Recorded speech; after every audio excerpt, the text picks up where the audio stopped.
Hey everybody, good morning, good afternoon, good evening, whenever it is that you are stumbling onto this video, we want to say welcome and thanks for joining us. My name is Nick, and this is the online version of The Gathering, and we want to say a happy Father's Day out there to all you dads. It is Father's Day weekend, and it's a soggy, rainy, windy nasty weekend here in the Pacific Northwest. But hey, it's June, and that's sort of what we are used to here in the Pacific Northwest. A little bit of sunshine, and then also, of course, a little bit of that June gloom that we're getting here today. Now, we want to welcome you to this online experience. If this is your first time stumbling onto this group, we would love to point you to a place to get a little bit more information about who we are, and that is our website, everettgathering.com.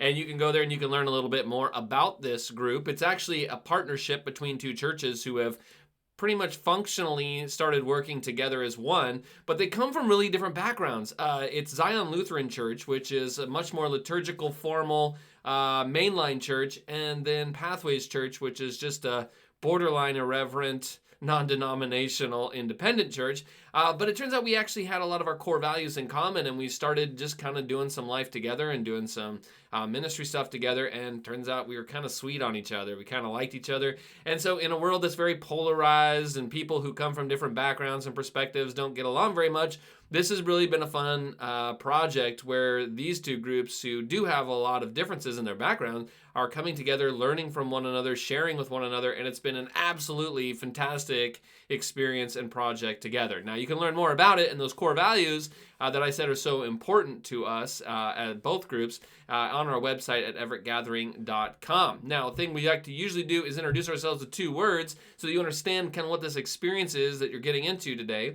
And we usually use two words for that, cautious and curious. Cautious because in our gatherings, we are sort of a cautious bunch. I mean, some would even use the word skeptical. Now, of course, many of us have grown up in religious environments, and we've seen religion used in some ways that's beneficial, helpful, positive, inspiring. But we've also seen religion used in some ways that's toxic, harmful, hurtful, and exclusionary. And many of us personally, or sometimes our family or friends, have been harmed by organized religion. And so we find ourselves a little cautious about organized religion, which I know is weird because, yes, we are in fact a church, which like kind of by definition is an organized group of religious people. And so we find ourselves in this weird tension where we are an organized group of religious people simultaneously a little cautious or skeptical of organized religion, which might seem like an oxymoron, but we actually think that's a really healthy tension to live in. Now, the other word that we use to describe ourselves is the word curious, and by that we mean we like to ask a lot of questions.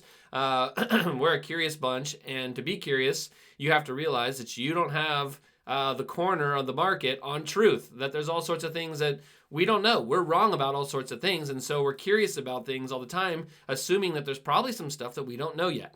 Also, in the middle of that curiosity, we like to ask a lot of questions about things that we think we already have the answers to. There's some things some ways of thinking, some ways of believing that have been handed down to us, and in this group, we spend a lot of time asking questions about those things, sometimes ending up in the same place we started, but many times discovering that maybe there's some other ways of thinking about those things, maybe some ways that make more sense to us, or at the very least, open us up to engagement with other people because we understand how others could see things differently. So if either of those two words make sense to you, cautious and curious, those are words that we use to describe ourselves, and if they resonate with you, it might be a good thing to check out this group a little bit more. Now, what we're going to be doing here over the next few moments is sort of an online worship service. Our worship leader, Billy, is going to come on the screen. He's going to sing a couple songs, and sandwiched in the middle of it is a reflective video. And then after that, I'm going to come back on the screen, and we are in the middle of a sermon series called Community Garden. We're looking at these one another statements of Paul in the New Testament, and we're going to look at another one of those today that kind of fits with Father's Day, so that's perfect. And then we are going to wrap the whole thing up with some communion at the end. Now, in our in-person gatherings, we take communion every week together, and we supply what you'll need for that. We supply the bread and the cup. But in the online experience here, if you'd like to participate, you'll need to find something that you can use for these elements. So you'll need something for the bread, which might just be a little chunk of bread. Could be a little cracker, if that works.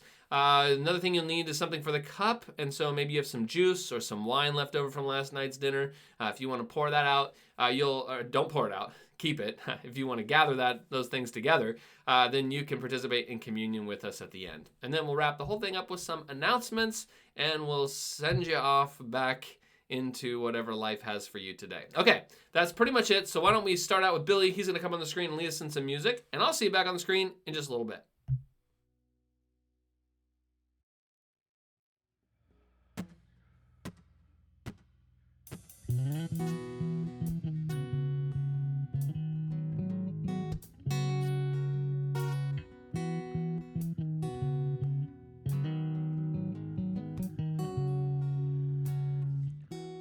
things are possible when we believe. All chains are breakable when we receive Yahweh. You keep your promises. If you said it, we believe it. If you said it, we believe it. If you said it, we believe it. Yeah. Show a man of your word. If you said it, we believe it. Oh, yeah, yeah, yeah. If you said it, we believe it. Yeah. Show a man of your word. All things are possible when we believe. Old chains are breakable when we receive Yahweh. You keep your promises. If you said it, we believe it. If you said it, hey, if you said it, we believe it. If you said it, we believe it. Yes, Superman of your word. If you said it, we believe it. Oh, oh, oh, oh, oh, oh, oh. If you said it, we believe it. Yeah, Superman of your word. Sing, we have this confidence. You finished what you started. God, you have never failed. You always start with me. You're present in every step, patient with every heartache. God, you have never failed. You always start with me. Yeah, yeah. See, now and again, if you said it, we believe it. If you said it, we believe it. Yeah, 'cause you're a man of your word. If you said it, we believe it. Whoa, oh, oh, oh, oh, oh, oh. If you said it, we believe it. Yeah, 'cause you're a man of your word. Sing that again. We have this confidence. You finished what you started. God, you have never failed. You won't start with me. You're present in every step, patient with every heartache. God, you have never failed. You won't start with me. Yeah.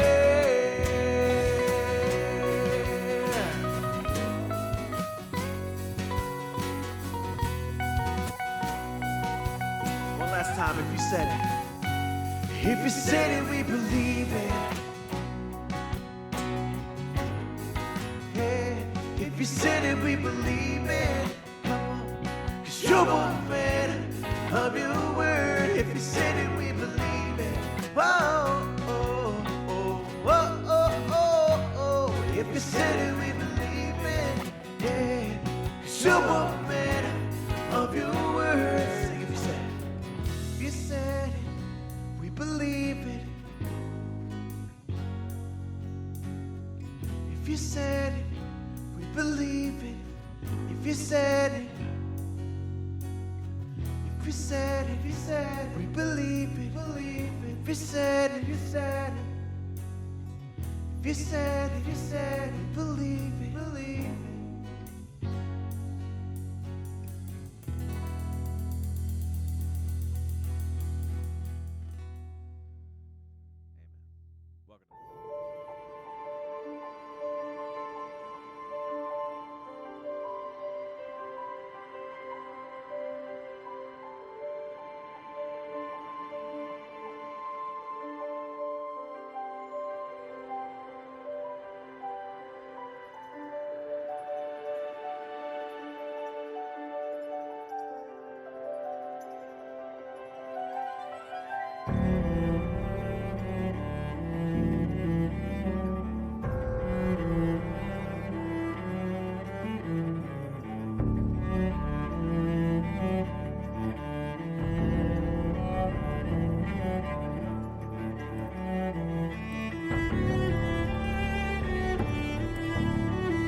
darkness, we were waiting without hope, without light, till from heaven you came running. There was mercy in your eyes to fulfill the law and prophets. To a virgin came the word, from a throne of endless glory to a cradle in the dirt.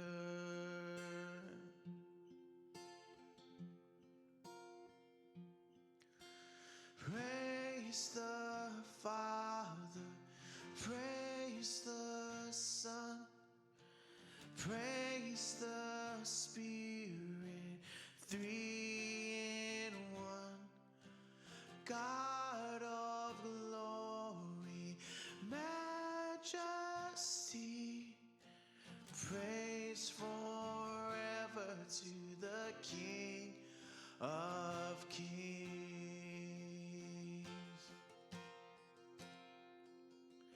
To reveal the kingdom coming and to reconcile the lost, to redeem the whole creation.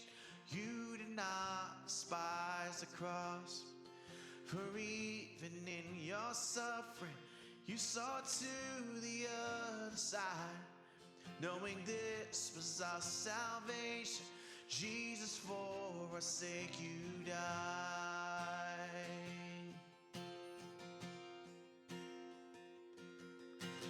Praise the Father, praise the Son, praise the Spirit, three in one. God of glory, majesty, praise forever to the King of Kings.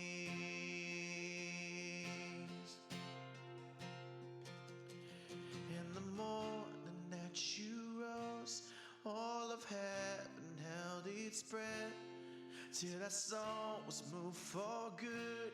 For the Lamb had conquered death, and the dead rose from their tombs, and the angels stood in awe. For the souls of all who come to the Father are restored, and the church was Christ was born. Then the Spirit lit the flame. Now this gospel truth of old shall not kneel, shall not faint. By his blood and in his name, in his freedom I am free. For the love of Jesus Christ, who has resurrected me. Oh, and praise the Father, praise the Son, praise the Spirit, three in one. God of glory, majesty, praise forever to the King of Kings. Oh, and praise the Father, praise the Son, praise the Spirit, three in one. God of glory, majesty, praise forever to the King of Kings. Praise forever to the King of Kings. Oh, praise forever to the King of Kings.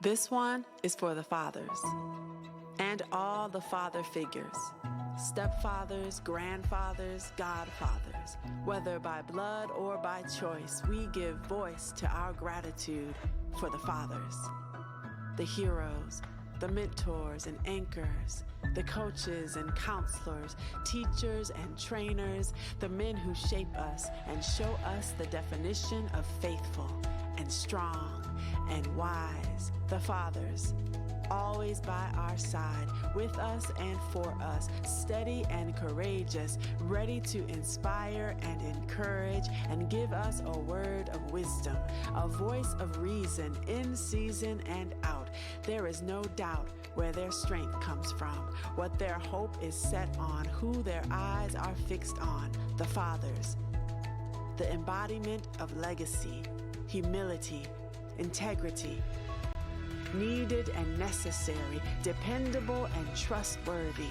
The fathers, the men who lead and love and believe in us even when we don't. The fathers, the men who nurture and point us toward purpose, almost bigger than life, but always down to earth. The fathers, the men who give guidance, direction, and keep everything in perspective, making room for us to grow.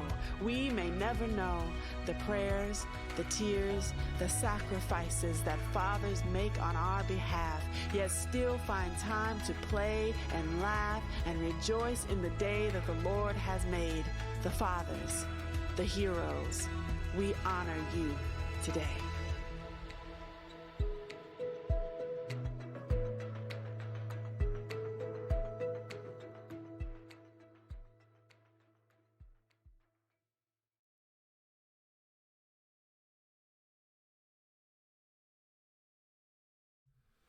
All right, we want to say a happy Father's Day to everybody out there today. Hopefully you are having a good one and honoring your dad today. My dad is actually in town this weekend, and so get to spend a little time with him, which is great. And whether it's your physical father or it's a stepfather or an adoptive father or just like a mentor in your life who has kind of played a father figure role in your life, hopefully you have a chance to express your gratitude for them today. Of course, we express gratitude towards mothers during Mother's Day and fathers this day, and just parents in general. Whatever your family situation is like, it's nice to stop and to honor those parents in your life, and hopefully you have a chance to do that today. Now, I was thinking about honoring this week. I was looking around my house and discovered a trophy that I got one year when I was in middle school. It was a basketball trophy, and I meant to bring it here with me today. I actually left it, but it was a nice little trophy deal that I got when I was in middle school. There was a 3-on-3 tournament in my town, and I love basketball, and in my town they put on this big 3-on-3 tournament, and you had to sign up based on your age, age bracket or whatever, and so there were different levels, so that you were playing against people who were of the same age, I suppose. There were adult leagues and there were youth leagues, and so we were in kind of that 8th grade middle school league, and we entered a team. You'd have 3 people playing at a time, of course, and then you had 2 substitutes, so there were 5 of us total. And we got into this tournament and we were super excited. My little team, my 8th grade team, we'd been practicing, getting ready for it. We were thrilled. We thought we were going to win this thing. And we showed up that Saturday for the 3-on-3 tournament. And it turned out that we were the only team in our age bracket. Our team was the only team in that age bracket. Now, they did have us playing up a little bit, and we got to play some teams who were in high school. And I will have you know that we did win at least one of those games. But at the end of the tournament, as they were giving the awards for the top teams in each bracket, guess whose team won their bracket? Yours truly, and we all got a trophy in this team for winning our age bracket of the 3-on-3 tournament. And you say, well, you didn't have any competition in that bracket. That's absolutely true. We didn't have to play anybody in our bracket. We were the only team that was enrolled in that bracket, and yet they still gave us a trophy. And you'd think, well, you probably got rid of that trophy. Nope, I still have that trophy today because who doesn't love getting a trophy? Getting a trophy and being honored is fun either way. Now, we're doing a series here called Community Garden, and we're talking about cultivating relationships with one another. And we're looking at these one another statements in the New Testament, mostly written by Paul. There's things where he says you should love one another, encourage one another, greet one another, these kind of one another statements. And as a new community of people kind of coming together, we've decided, well, maybe there's some of these things that are good for community building that Paul was mentioning to the early church, that maybe we want to cultivate some of that in our own culture and kind of learn how we can become one together. Now, over the last few weeks, we've already looked at a few of these. The first one we looked at was greet one another, and then we looked at encourage one another. And then recently, we found a verse in the book of Romans, the letter to the Roman church, that had two one another's in the same verse. I mean, talk about efficiency for Paul. I mean, he's getting two one another's in to one verse. And it turns out they sort of go together. So we're kind of taking a chance, though, to look at them individually. And the last 2 weeks, we really looked at the first one, which was to be devoted to one another like family. And we talked about what it means to be siblings or family and to be devoted to one another. And last week we actually took a little detour and we looked in Mark 3 where Jesus illustrates what it means to be devoted to people like family. But today we want to take a look at that other one another. Ooh, this is almost a tongue twister. The other one another in Romans 12 verse 10. So let's read this verse again today and we'll see the two one another's right here in the text. Romans 12, verse 10, be devoted to one another in love. That was the one we did a couple weeks ago. And honor one another above yourselves. Okay, we got two parts to this verse here. We've got be devoted to one another in love, and we discovered a couple weeks ago that really there's a family element that's kind of hidden in the Greek language here that doesn't really get conveyed over into the English language very well. But it's this idea of being devoted to one another in family love or in sibling love, being devoted to one another as you would a sibling in your family. But the next one here that we're going to look at today is to honor one another above yourselves. Or maybe another way it's translated often is to outdo one another in showing honor to one another. And so that's what we want to talk about today is honor. Now, it seems like we know honor, don't we? To give someone a trophy, even if you're the only you're the only team in the league, you get a trophy, right? That's kind of what it means to honor someone, right? You get a trophy, you praise someone publicly, maybe you give them a gift. And we're doing that a lot this month. There's a lot to honor in the month of June. Just a couple weeks ago, we called up all our graduates on a Sunday morning at our gathering, and we were honoring those who had graduated high school and had graduated college, and we publicly praised them. We didn't have any trophies, but we did have a little gift for each of them, right? And so we spent some time honoring graduates. Today, it's Father's Day, all right? And we're doing the same thing. We're honoring the father figures in our life. And we're spending some time publicly praising them, acknowledging them, maybe giving them gifts. And so that's a way to honor someone. It's June, so it's Pride Month. And yesterday on Saturday was the Everett Pride Party. And there were lots of people down there, even people from our community who were down there helping and just being a part of what was going on. And it's a way to acknowledge those in the LGBTQIA plus community. It's a chance to just kind of recognize them and welcome them and affirm them. It's a sort of way of honoring them. This next week is going to be Juneteenth. Juneteenth celebrates sort of the official sort of end of slavery in our country, and it's a way of honoring African-American people in our culture and the end of slavery. Really, June has a lot of sporting events where we're honoring things. The NBA ends their season, and so somewhere in June here, probably pretty soon because this final series isn't turning out to be very good. The NBA is going to crown a new champion, and they'll honor them, and there'll be a ticker tape parade, and they will get some trophies, and then they'll get those big old rings on their fingers and all that. The NHL, which is the hockey league, they're going to crown a champion, and they'll get this Lord Stanley's Cup, which is a huge trophy. I mean, June is just full of opportunities to honor people. Then we're familiar with these ways of honoring them. But what is it that Paul means in the New Testament when he says that we should honor one another? Well, I don't think we can understand this one another without some background on Roman culture, because Roman culture was a little different than ours today. It was a culture that's known as, sociologists call it, an honor-shame culture. Now, honor-shame cultures are very different from a lot of Western culture that many of us have grown up in. And honor-shame culture still exist in parts of the world today, particularly in the eastern part of the world. Many Asian and Middle Eastern cultures are honor-shame cultures. And it can be quite different from the culture that many of us grew up in. And all of this will play into the words here that Paul is saying about honoring one another. Now, honor-shame cultures are different than Western cultures in that they're very collectivistic, all right? It's all about the group or society as a whole, whereas Western culture tends to be very individualistic. My rights, my responsibilities, my property, whereas honor-shame cultures tend to be more about the group. Honor-shame cultures really prioritize family as their primary identity. They also use aggression to restore honor. If you've lost honor and you have endured some sort of shame, often it is aggression used to restore that honor or to save face, because that is a big deal. Because in honor-shame cultures, a person's public reputation is the primary value.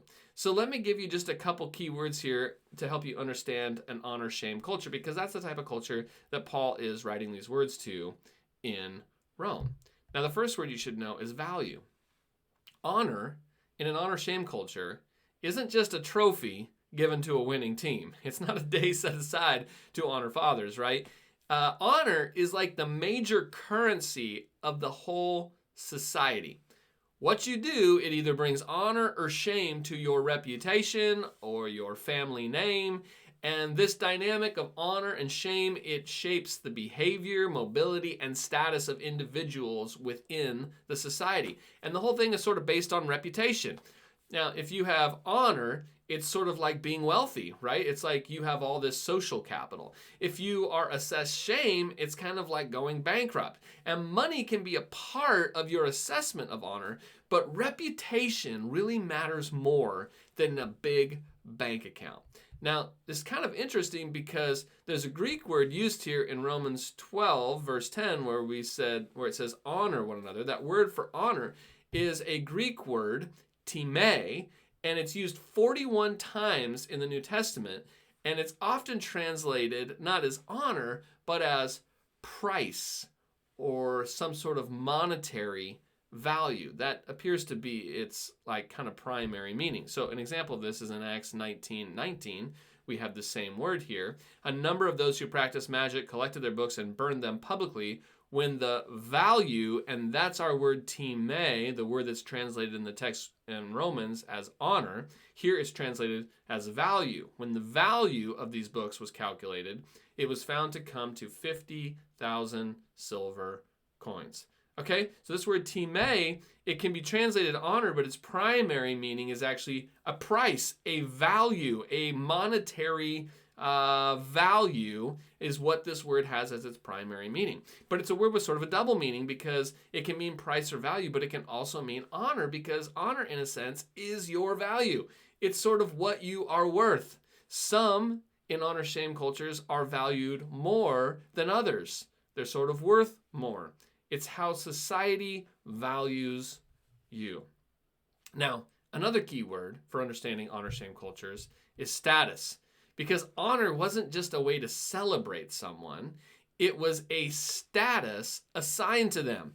And it was based usually on wealth, how much money you had, education. It could be based on rhetorical skill, like how good of a public speaker are you? It was often based on family pedigree and even political connections. And you could achieve more honor or increase your status through certain actions, but that sort of upward mobility was very difficult and rare. Usually, honor is a status you are born with and that you keep. It was almost like a caste system for many. Now, the other thing you need to know about honor and shame in a culture like this is that it is assigned by the culture. No one determines for themselves their own value. it's connected it's the connected group of society, rather, that assesses this value for you. Honor and shame is something others decide for you based on the values of the culture. So the big problem in honor-shame cultures is that your value is determined only by what others think of you. That sounds fun, doesn't it? You don't have any value beyond what society says that you have. And this was kind of a problem in the Roman church because the Roman church was pretty diverse. There were people in these little house churches in the city of Rome that had very different honor values. You would have people who were wealthy and politically connected and came from important families, but right there in the same church, you'd have people who were slaves or former slaves, people who society had given very different values and status treatments towards. And the Roman church was then treating people according to the rules that they knew, the societal rules and assessments. This is how I treat this person. This is how I treat this person. They have a different value and status than me. And so what Paul is addressing here is that people are not being treated equally. And the context of the whole chapter here in Romans 12, where we get this statement to honor one another, is Paul telling them to rethink this way of treating one another, to break free from this way that their society has of valuing people, and to think in a whole new way. So, for instance, let's just read a couple verses earlier in Romans 12 where you can get a sense that Paul is making this argument. Verse 2, do not conform to the pattern of this world, but be transformed by the renewing of your mind. In other words, don't do everything the way that the society's doing it. You're going to have to transform your mind and do it a new way. Then you will be able to test and approve what God's will is, his good, pleasing, and perfect will. For by the grace given me, I say to every one of you, do not think of yourself more highly than you ought, but rather think of yourself with sober judgment in accordance with the faith God has distributed each of you. For just as each of us has one body with many members, and these members do not all have the same function, so in Christ we, though many, form one body, and each member belongs to all the others.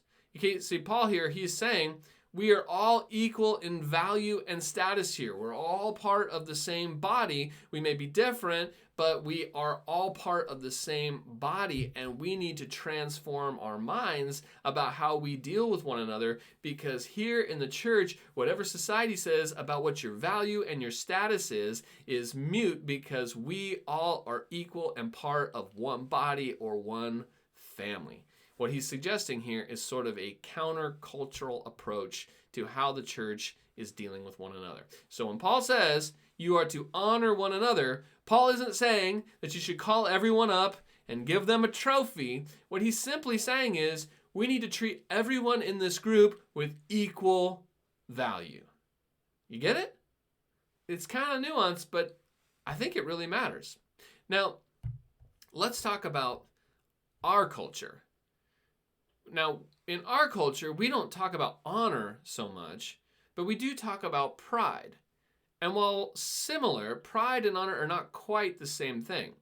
Honor was a value that was assigned to people in the ancient world and in honor-shame cultures today by society at large. Okay, it was something that other people thought of you.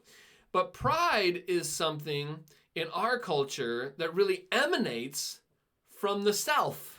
It doesn't come from what others think, it comes from inside of us. Pride is an emotion that we feel on the inside and that people recognize coming out of us. And pride can, of course, be healthy and unhealthy. Pride can be healthy. Healthy pride we call positive self-esteem, right? Self-esteem, positive self-esteem means you understand that you have value, intrinsic value, even if society doesn't recognize it in you. Even if people out here don't ascribe value to you, you know that you have value. You don't have to hide who you are. You can be proud of who you are because you know that internally you have an intrinsic value. Now, this is sort of the idea for Pride Month, which we ended up talking a little bit about last week. Pride Month, lifting up those who are LGBTQ plus. And the idea of Pride Month here, some have said, is, oh, well, you're saying you're better than us. But that's not the point at all. It's not saying that some are better than others. It's saying there's a group of people who, because of who they are, had to hide their nature for a long time, or were made to feel bad or persecuted about who they were, but refuse to do that anymore. It's saying we want to be open about who we are and feel pride in how we were made. And that is healthy self-esteem. It's not allowing what others think about you to determine your worth as a person. And that is a healthy and positive way to approach pride. But of course, pride can also be unhealthy, can't it? Pride can become vanity. A preoccupation with yourself alone often leads to arrogance and exceptionalism. This sense of, well, I'm better than anyone else, and I don't need anyone else, and I should be honored above everyone else. In fact, this is what Jesus is critiquing the religious leaders for, as he is interacting with many of them. In Matthew 23, he is talking about the religious leaders, and he says, you should listen to them, but not be like them, because they don't do what they say. And then he has this scathing critique of them. In Matthew 23, verse 5, he says, everything they do is done for people to see. They make their phylacteries wide and the tassels on their garments long. Those are things to kind of show off how spiritual they were. They love the place of honor at banquets and the most important seats in the synagogues. They love to be greeted with respect in the marketplaces and to be called rabbi by others. Jesus is talking here about an unhealthy sense of pride, about pride gone very wrong. Religious leaders wanting to honor themselves or to highlight themselves so that others will think highly of them. And Jesus is calling this type of pride out as toxic, and it still happens today, doesn't it? I mean, that's the big problem with our culture, is that often in our culture, value only comes from what I think. And when I'm only caring about what I think, that leads to this sense of arrogance. I don't have to care about others. And in our culture, we end up leaning into hyper-individualism, where it's all about me, not about the community. We become disconnected from the community. I don't need others. And that becomes a big problem in our culture because we don't rely on others or see ourselves as a part of a bigger whole. And this idea of extreme individualism often leads to arrogance and vanity. Now, Eastern and Western cultures are very different. One is focused on collectivism and the other on individualism. One says value comes from what others in the group think. The other says that value comes from how we see ourselves. Both slants have positives and both have some significant problems, but Paul seems to not be endorsing either, really. Paul seems to be offering us an alternative way, a better way. And let's just call it divine esteem, okay? You don't get value from what others say about you, how they esteem you, and you don't get your sense of value from what you say about yourself, self-esteem, although that may be positive as well. You ultimately attribute your value from what God says about you, a sense of divine esteem. You have value not just because of what others say, that you do or do not have value. You have value not just because of what others say or because you value yourself, but because God values you with an indescribable love. And Paul actually writes a letter to a church in Ephesus, a different church with some similar relationship problems, not getting along, and he actually prays this for them in Ephesians 3. For this reason I kneel before the Father, from whom every family in heaven and on earth derives its name. I pray out of his glorious riches he may strengthen you with power through his Spirit in your inner being, so that Christ may dwell in your hearts through faith. And I pray that you, being rooted and established in love, may have power together with all the Lord's holy people to grasp how wide and how long and high and deep is the love of Christ, and to know that this love that surpasses knowledge, that you may be filled to the measure of all the fullness of God. You see, what Paul is saying here is, what family are you from? It doesn't matter. They all derive from God himself. We are all part of one family. And he prays that you are rooted and established and find your primary identity, value, worth in the why, high, deep love of Christ himself. And I think that might be a great definition then of honor. It means to acknowledge every person's worth as being deeply loved by God. And so, to honor one another means that if you are in this group here today, we as the people of this group are going to look around, we are going to see you, we are going to recognize that you are made in the image of God, that you are part of his family, which means you're part of our family, and that you are so deeply loved by God that there is nothing that you could ever do to make him love you more or make you more valuable in his eyes or in our eyes. It's us looking around and noticing that we are all part of one family, sharing equally in the honor of God's family name. And so we honor one another by approaching every person in this gathering, every person that we come in contact with, and with that perspective that everyone here is honored simply by God's deep love. Isn't that amazing? It's so beautiful.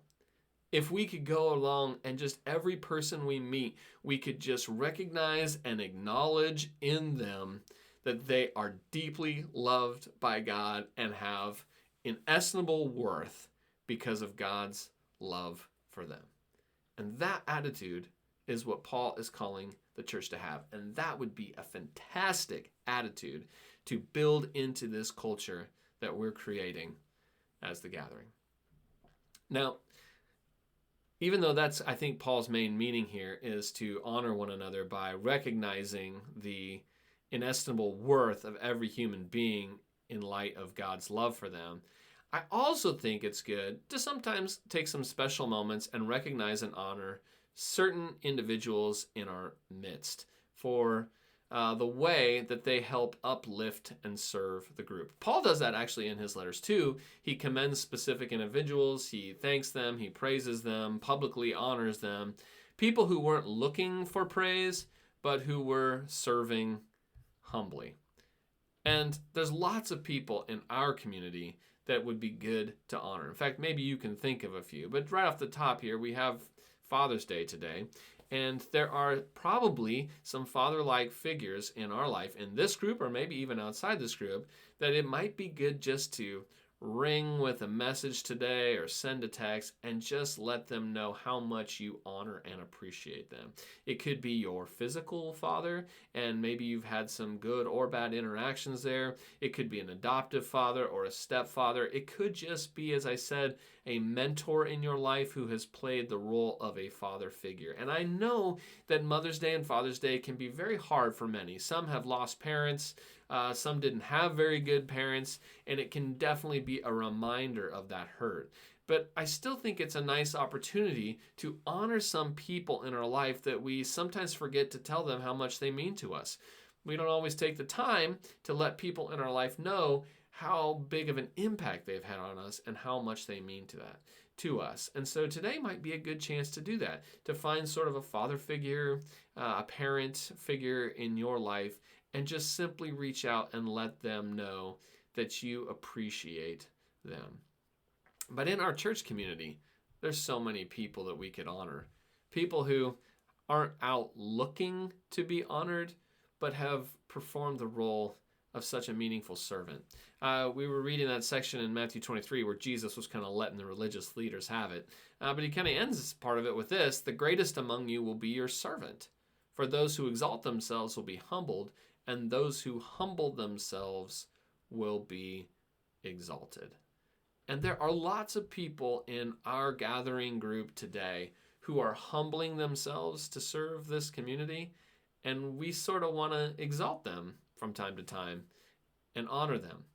And there's so many, it would be hard to really name everybody in our group, but let me just lift out a couple of the ones that are doing so much stuff, serving, and they're not doing it for any sort of recognition, but we want to recognize them because it's sometimes easy to overlook all the ways that they are loving and serving this community. I think of someone like Dennis. Dennis is, for lack of a real title, he's sort of the office manager at the church. He's at the church at the church building more than any other person. I mean, he's there almost literally every day of the week, and he helps take care of the grounds and answer the phones and prints the bulletins. And Dennis helps pick up people and bring them to our gatherings. He helps take people to their doctor's appointments. I mean, he's one of the just sweetest, most gentlest, most giving people that I know. And we want to lift up Dennis today. I think of someone like Gary. Gary, who's been a part of the Zion community for, I think, ever since he was born, really. And there's just no one that just cares about people more than Gary.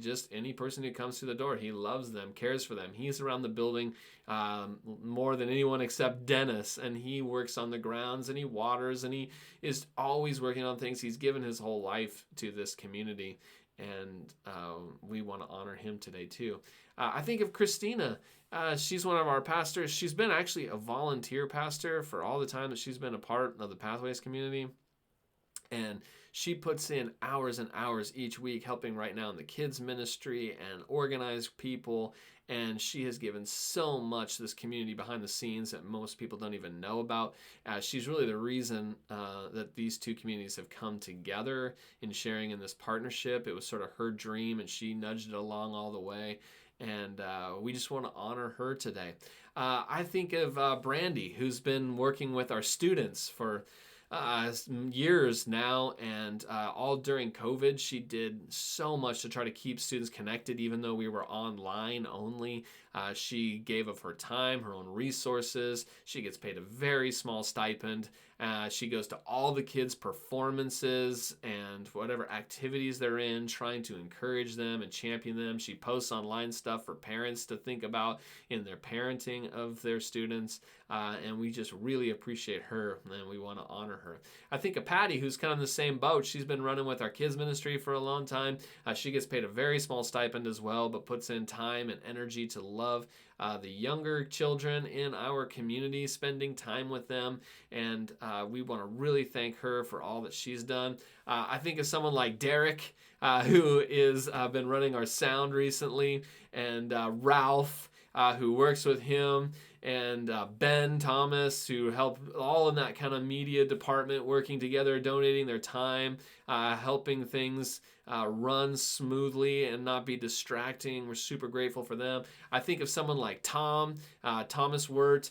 He is a retired Lutheran preacher, and he was part of the Zion community before we kind of partnered together, and he's been so involved in this grouping of churches together, and just whatever we need help with, whether it's playing guitar for kids ministry or being involved in the Sunday morning experiences with adults, whatever it is, he's just down to help for all of it. I mean, there's just so many people that we could thank in our group.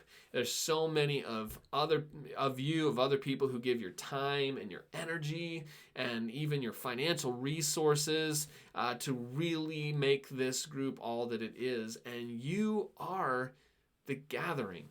And Paul tells us that we ought to honor one another.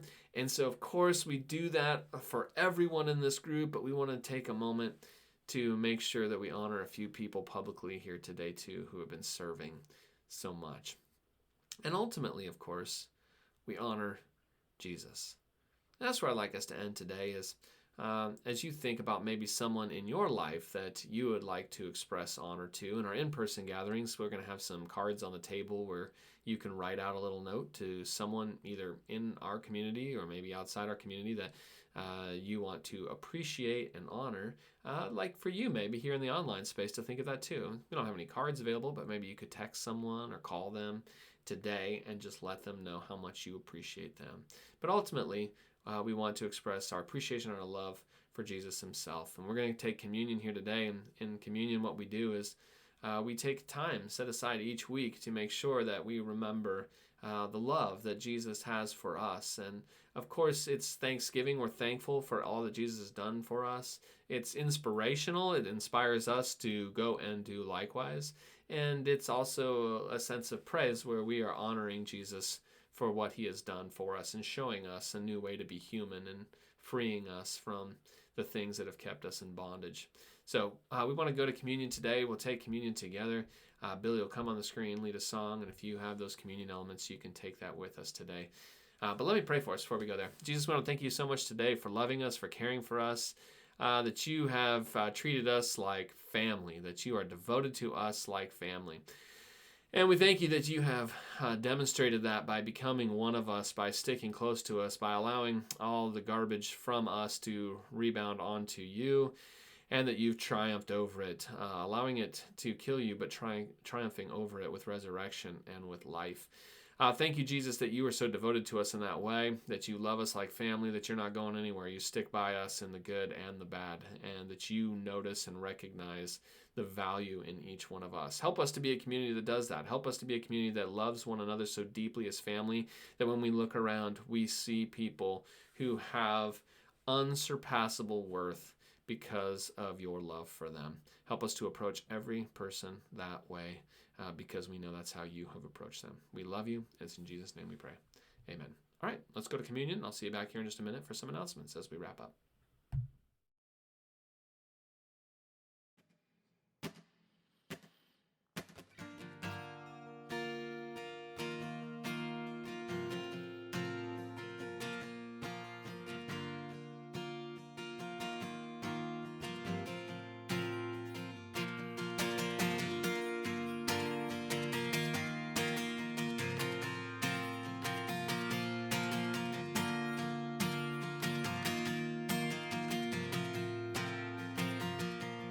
As morning dawns and evening fades, you inspire songs of praise that rise from earth to touch your heart and glorify your name.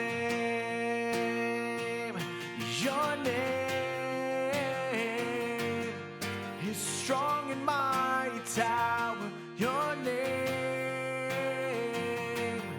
is a shelter like no other. Your name,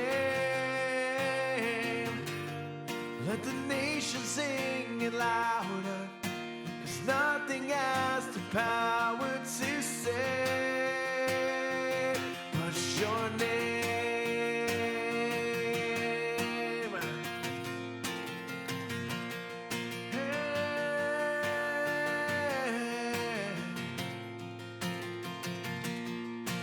Jesus, in your name we pray.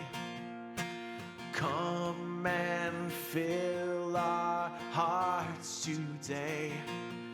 Lord, give us strength to live for you and glorify your name. Yeah, your name is a strong and mighty tower. Your name is a shelter like no other. Your name, let the nations sing it louder, 'cause nothing has the power to save but your name is a strong and mighty tower. Your name is a shelter like no other. Your name, let the nations sing it louder, 'cause nothing has the power to save but your name.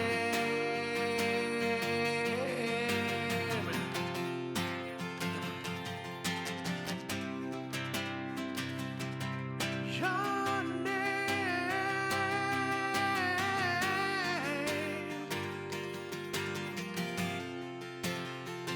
your name,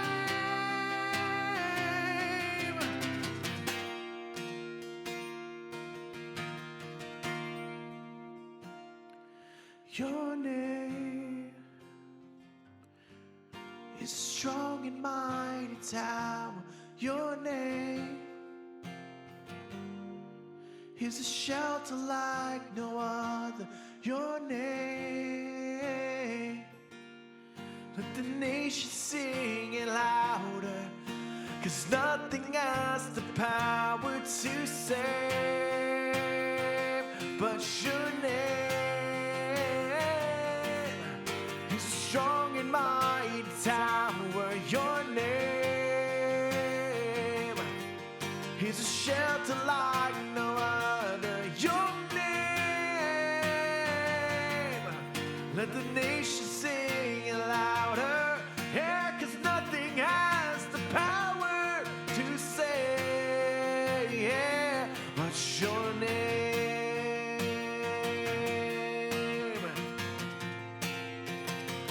Your name.